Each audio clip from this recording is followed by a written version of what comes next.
que necessitamos de amor, de paz, de conforto, de saúde, de harmonia. Vamos elevar nossos pensamentos, silenciar as nossas mentes e acompanhar a oração com toda a atenção e o coração. Senhor, que sois bondade infinita, agradecidos, juntamo-nos numa só voz de louvor. Sois a luz das nossas caminhadas, o amparo dos nossos pés, a estrela que nos guia, o remédio das nossas dores, o perfume que nos dá esperança. Sois, Senhor, o mais belo horizonte que se descortina à nossa frente, quando, cansados e famintos de amor, prostamo-nos a vos pedir ajuda. Pai amado, onipresente em cada ser, despertai em nós para que outros sejam beneficiados, mas antes de qualquer mérito nosso, seja feita a vossa vontade na terra e no mundo espiritual. Senhor, somente vós sois capaz de perdoar as fraquezas que acumulamos em nossos espíritos. Bendito sejais, Senhor. Que assim seja. Nós vamos então agora passar para o nosso estudo da noite, que hoje está a cargo do Luiz Paulo. Obrigado.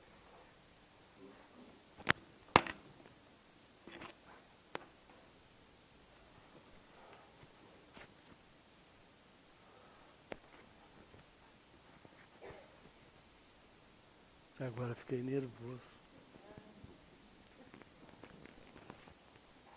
Boa noite a todos. Que todos estejam mais calmos do que eu. Já é uma grande coisa.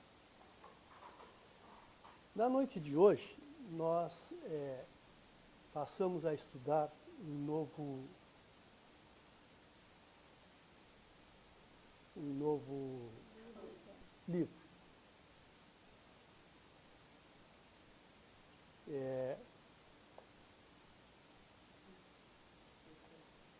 Não esqueci, aqui não está passando a coisa.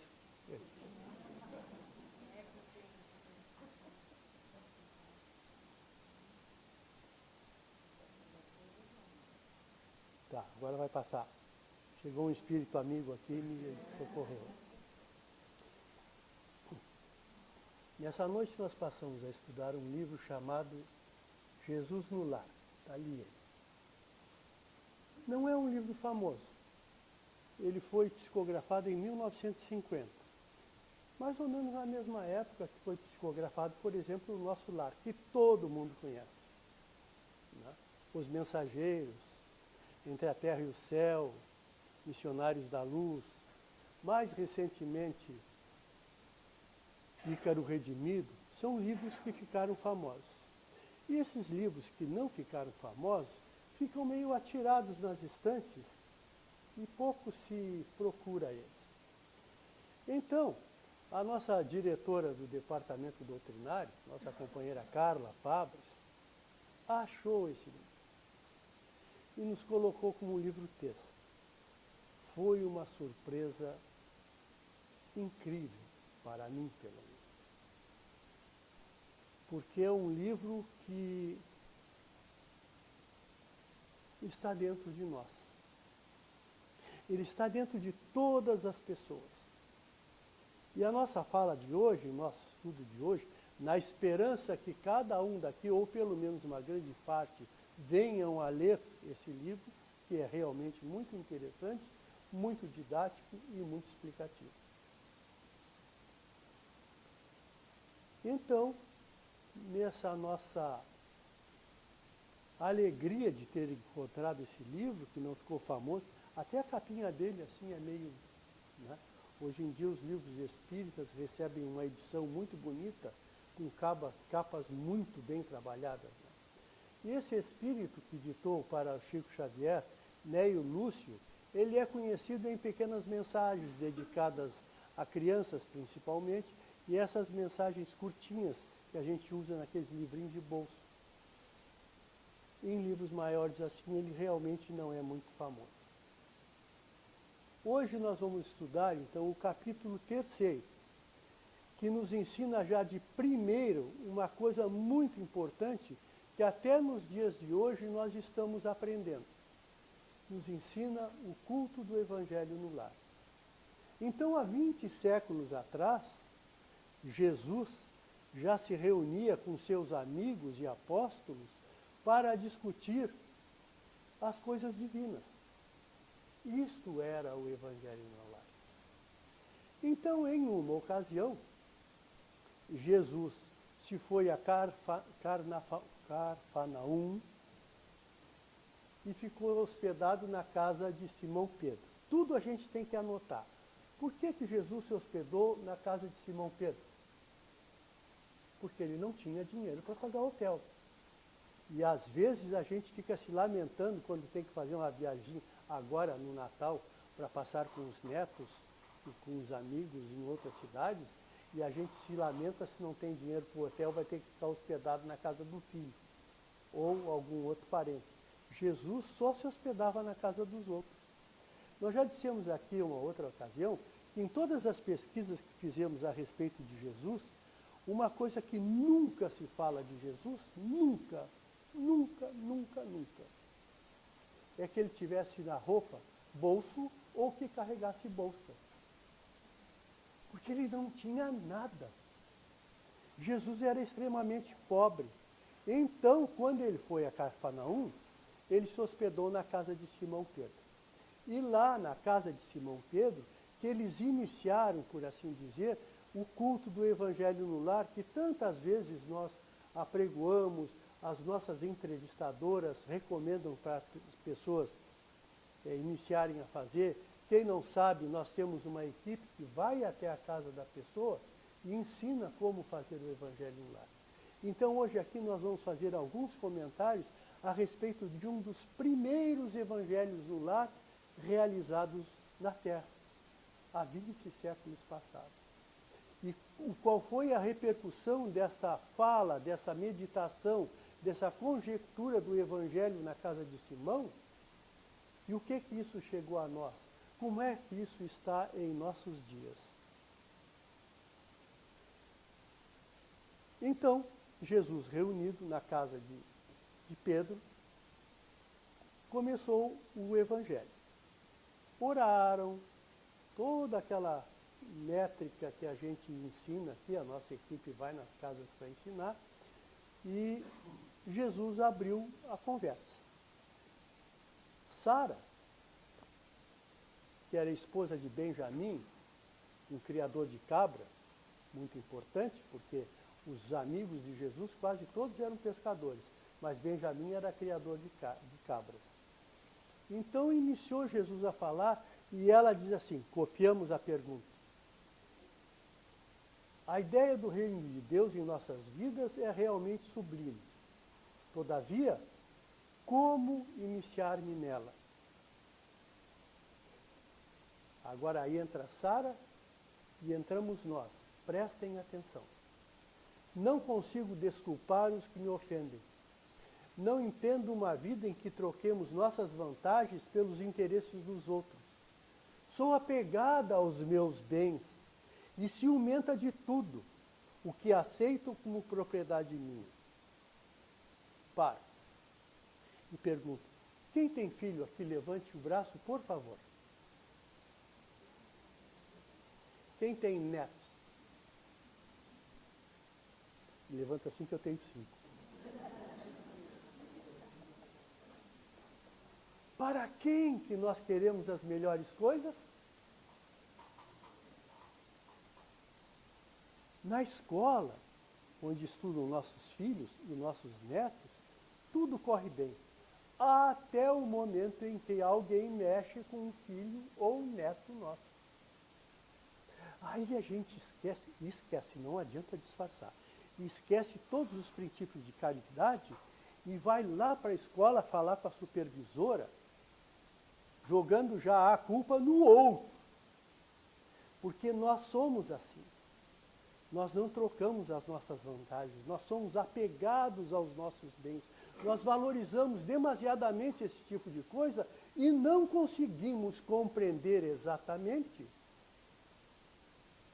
o que é ser solidário. Jesus perguntou assim a Sara na conversa: Sara, qual é o serviço fundamental na sua casa? E ela respondeu-lhe: a criação de cabras. Jesus interpela de novo: como procedes para conservar o leite colhido? Aqui eu adaptei para o português moderno, porque era uma resposta muito lavando perfeitamente a leiteira para evitar que o leite estrague. Aí está o fundamento da questão.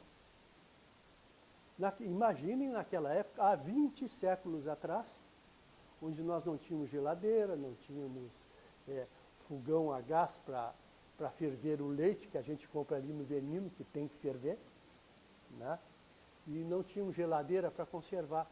Então, o princípio mais fundamental era uma perfeita asepsia na cambona, que se chamava, no tarro de leite muito bem lavado, para que nenhuma impureza permanecesse dentro dele, porque senão no dia seguinte o leite estaria estragado e ela perderia toda a produção. Aí então Jesus, continuando a conversa, dizia assim: assim somos nós, os homens e mulheres. Nós precisamos ser cambonas, tarros de leite, perfeitamente limpos, para que os nossos sentimentos não azedem. O nosso entendimento não azede. A nossa inteligência não azede. Porque quando isso acontece, nós perdemos a razão.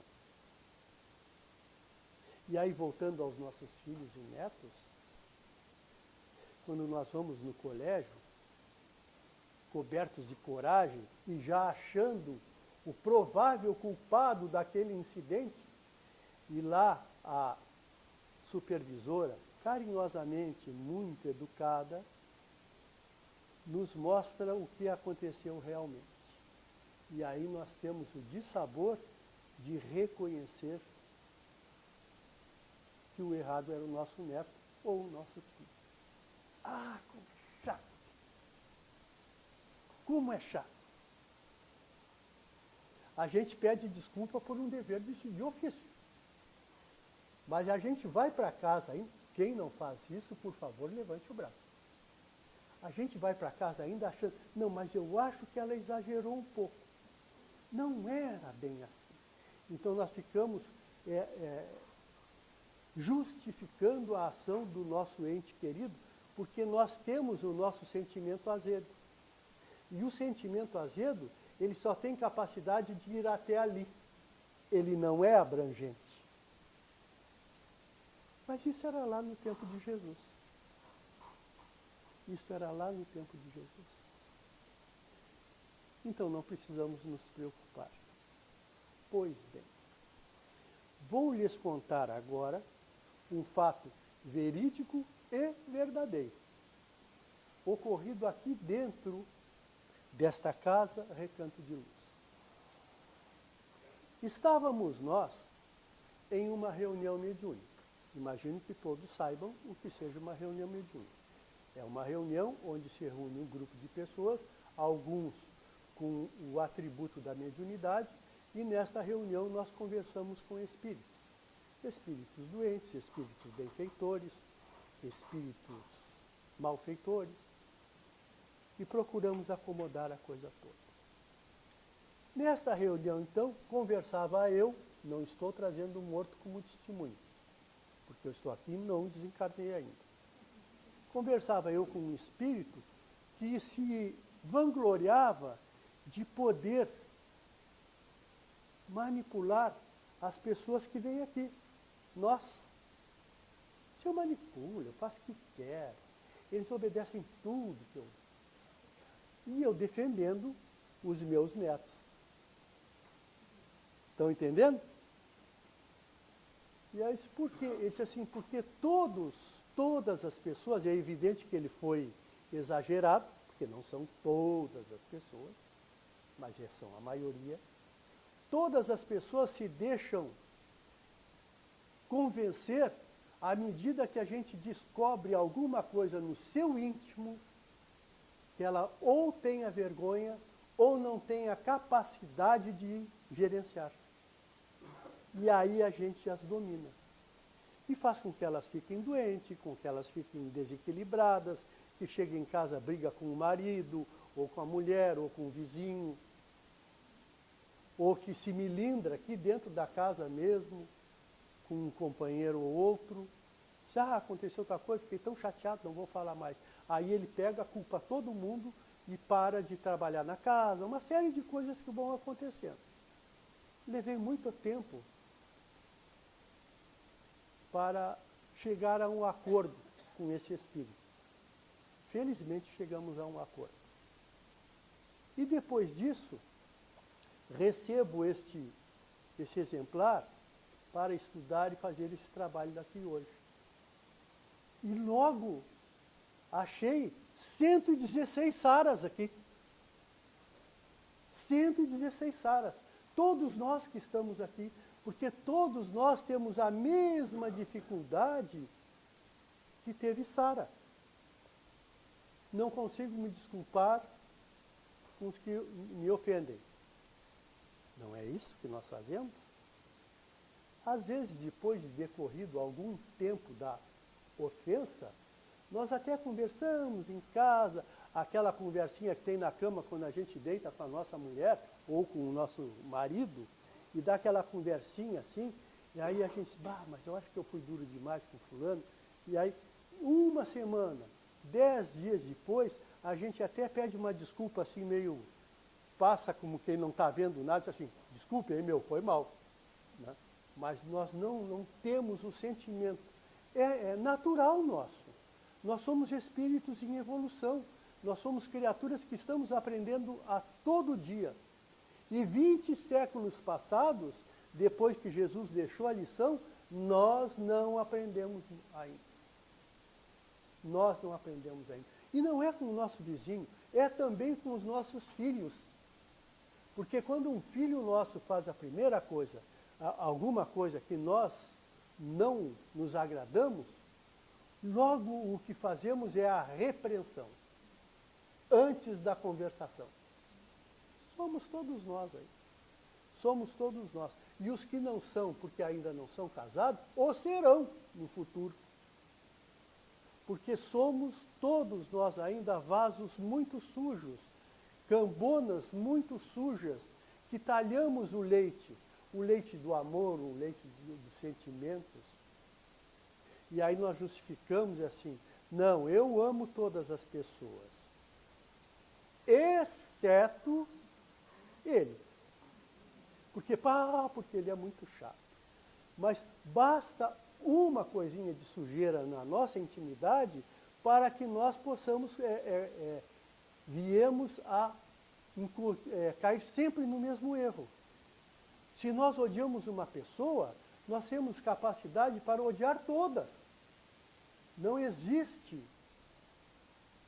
uma diferenciação para isso. Nós precisamos nos limpar. E esse nos limpar é um exercício diário, desde o momento que a gente abre o olho de manhã. Que a gente abre o olho de manhã. E as pessoas dizem assim, eu abro o olho de manhã, acordo e faço minhas preces. Sento na cama e faço minhas preces. Senhor Deus do universo, Criador de todas as coisas, amigo sincero e protetor eterno, nesse momento estou orando a Ti para que me protejas no dia que se inicia. Que eu possa ter um dia produtivo, que eu possa ter um dia alegre, que eu não me encontre com o José. Ninguém vai admitir agora, mas quantos de nós fazemos isso? Porque nós sabemos que não temos capacidade de olhar o José no olho e sorrir para ele. Então, isto é a pequena sujeirinha que nós temos. É a pequena sujeirinha que nós temos. 20 séculos depois. E os espíritos sabem disso e se aproveitam desse fato. Então eles andam nas casas espíritas, eles vêm aqui agora e eles procuram as nossas falhas, as nossas sujeirinhas. E depois, quando a gente chegar em casa, eles vão nos cutucar com alfinete. Então a gente não sabe por que acontecem esse tipo de coisa, essas influências sutis que fazem com que a gente chegue em casa e se a mulher, o marido já está armado, diz assim, pô, tu vai morar no centro espírita agora? Ele não é. Né? E aí a gente, em vez de conversar amistosamente e tentar levar um diálogo, assim, pior é tu que não vai a lado nenhum, tá aí com o Beuzebu do lado, já desarmonizou. Já desarmonizou. Sujeirinha no íntimo, sujeirinha privativa de cada pessoa que em 20 séculos, e eu estou falando nos 20 séculos, porque nesses 20 séculos nós já estivemos aqui muitas vezes. Não imaginem que é a primeira vez que nós estamos aqui reunidos, não. Não imaginem isso.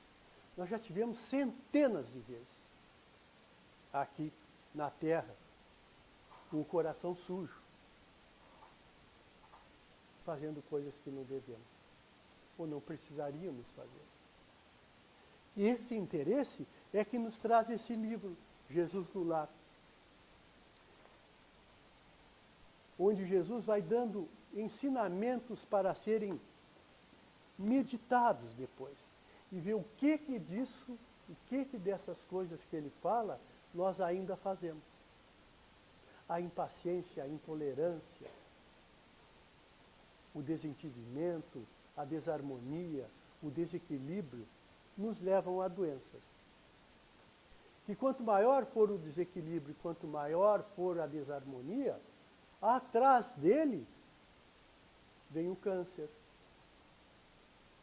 E aí a pessoa diz assim, como é que eu posso ter contraído câncer se eu nunca bebi, eu nunca fumei, eu nunca comi exageradamente, eu não consumi gorduras? Eu toda a vida fui comportado. E por que foi? Foi comportado externamente, mas o interno não. No livro dos Espíritos tem uma questão que fala assim, o homem é capaz de produzir atos bons, e os Espíritos não dizem que não seja capaz, é capaz, mas diz assim, o melhor ato realizado por um homem, quando eles falam um homem, são os homens e as mulheres encarnados. O melhor ato realizado por um homem ainda é coberto de mesquinhez. Ah, que coisa chocante. A primeira vez que eu ouvi essa discussão foi num grupo de estudos, e um jovem que fazia parte do grupo ficou muito abalado na hora. Muito abalado na hora. E foi também a primeira vez que eu vi a minha mulher, essa aqui, está de chefe hoje, interferir num grupo de estudos, passando por cima do coordenador.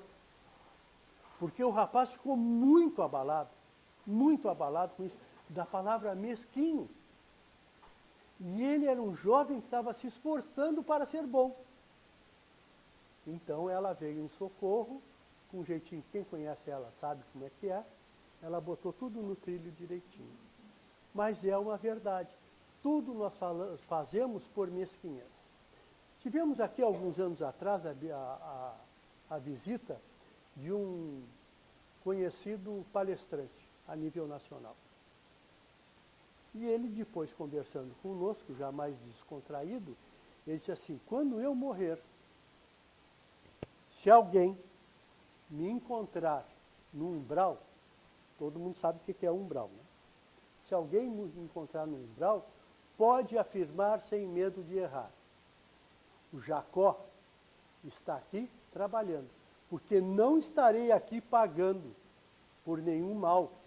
porque eu já faço o bem agora para todas as pessoas, eu ajudo, faço caridade, eu faço palestras, eu esclareço. Sentimento mesquinho. Ele está fazendo uma relação de troca com Deus. Todos nós fazemos isso. Por que vocês acham que eu estou de pé aqui hoje? Eu também não quero ir para o umbral. Então, se der para dar uma negociadinha, eu dou uma negociadinha. Por que não?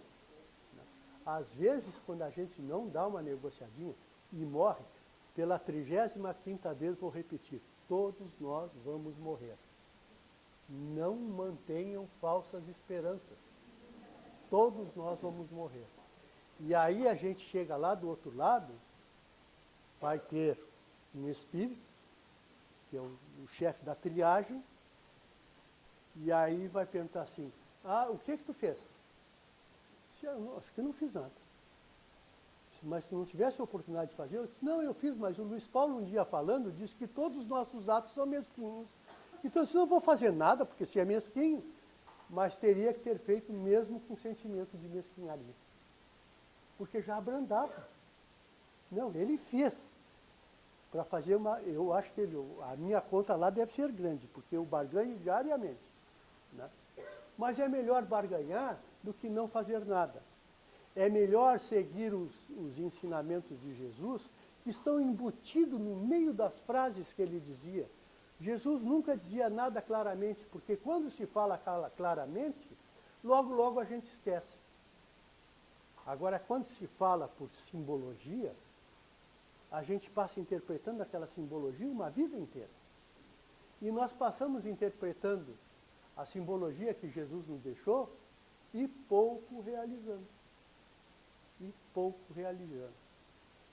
Para concluir, para ver como o ensinamento de Jesus está nos dias de hoje. Há uns anos atrás, um companheiro nosso, de líderes espíritas, desencarnou, como nós espíritas costumamos dizer. Decorrido algum tempo, eu estava conversando com um espírito benfeitor da nossa casa, um dos diretores, e perguntei, como está o fulano? Curiosidade natural.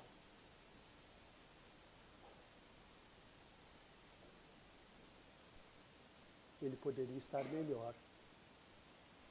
Ponto. Por quê? Porque, na verdade, ele não corrigiu adequadamente todos os defeitos que ele descobriu aqui dentro que tinha, como todos nós hoje estamos descobrindo, esta deficiência que nós temos. Todos temos. Agora, quantos de nós vamos tentar superar isso? Não sei. Mas o dia que nós morrermos, e todos nós vamos morrer, nós vamos ter que dar essa explicação lá do outro lado. Assim, não teve um dia lá, próximo do Natal, que teve um baixinho, barrigudinho, que falou que a gente tem que cultivar bons sentimentos, tem que ser sincero, fraterno. Teve. E tu deu importância? Nem tanto, porque eu achei que ele não era uma coisa muito valorizada. E aí o Espírito vai dizer, mas era. Então, com esses pequenos detalhes, com esses pequenos senões da nossa vida, nós podemos nos corrigir. E vai acontecer algo de extraordinário? Não, não vai acontecer algo de extraordinário. Só não vai acontecer nenhuma desgraça. E se não acontecer conosco nenhuma desgraça, na nossa próxima existência, e vai haver a próxima existência, nós seremos menos sofredores. Isso já é uma grande vantagem. A gente plantar hoje para amanhã. A gente junta dinheiro na poupança para trocar de carro no fim do ano. Tem a perseverança de todos os meses deixar um pouquinho. Né?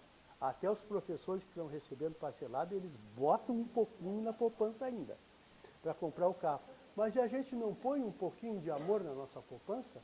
Não põe um pouquinho de sentimento bom na nossa poupança? E só o amor não basta. Capítulo 2 do Evangelho segundo o Espiritismo. Nos devemos amar a todos. Agora, a alguns, nós vamos dedicar também ternura. Isto é o ápice. Nós precisamos perseguir essa ideia. é em nosso proveito, sem ser mesquinho, é em nosso proveito. E se nós não andarmos no umbral sofrendo, como sofreu André Luiz, lembra quem viu o filme, Nosso Lar? Né? É porque nós tivemos coisas boas aqui em nosso favor. Amarás o teu Deus sobre todas as coisas. E amarás o teu próximo como a ti mesmo. Como é que nós vamos amar ao próximo se nós não amarmos a nós próprios? Isso que Jesus ensina é auto-amor. E a gente saber que uma ofensa é passageira. Amanhã ela não existe mais. No ano que vem ninguém se lembra, só nós que não perdoamos. Está ao nosso alcance. E a recomendação para esse livro, Jesus no Lar, excelente livro do Nélio Lúcio. E Jesus, que há 20 séculos vem nos auxiliando, vem nos aconselhando, vem nos carregando no colo. Há 20 séculos. Possa ter a satisfação de saber que ao menos uma pessoa dessa Assembleia, fora eu que já tenho um livro, resolveu mudar a sua vida, mudar os seus sentimentos para melhor. E aí então ele estará sempre ao nosso lado, com certeza, praticando o Evangelho conosco. Que ele nos ampare, que os bons Espíritos nos acolham, que tenham visto todas as nossas deficiências e as nossas necessidades dessa noite e que possam nos atender na medida exata da nossa necessidade e do nosso merecimento. Muita paz para todos nós.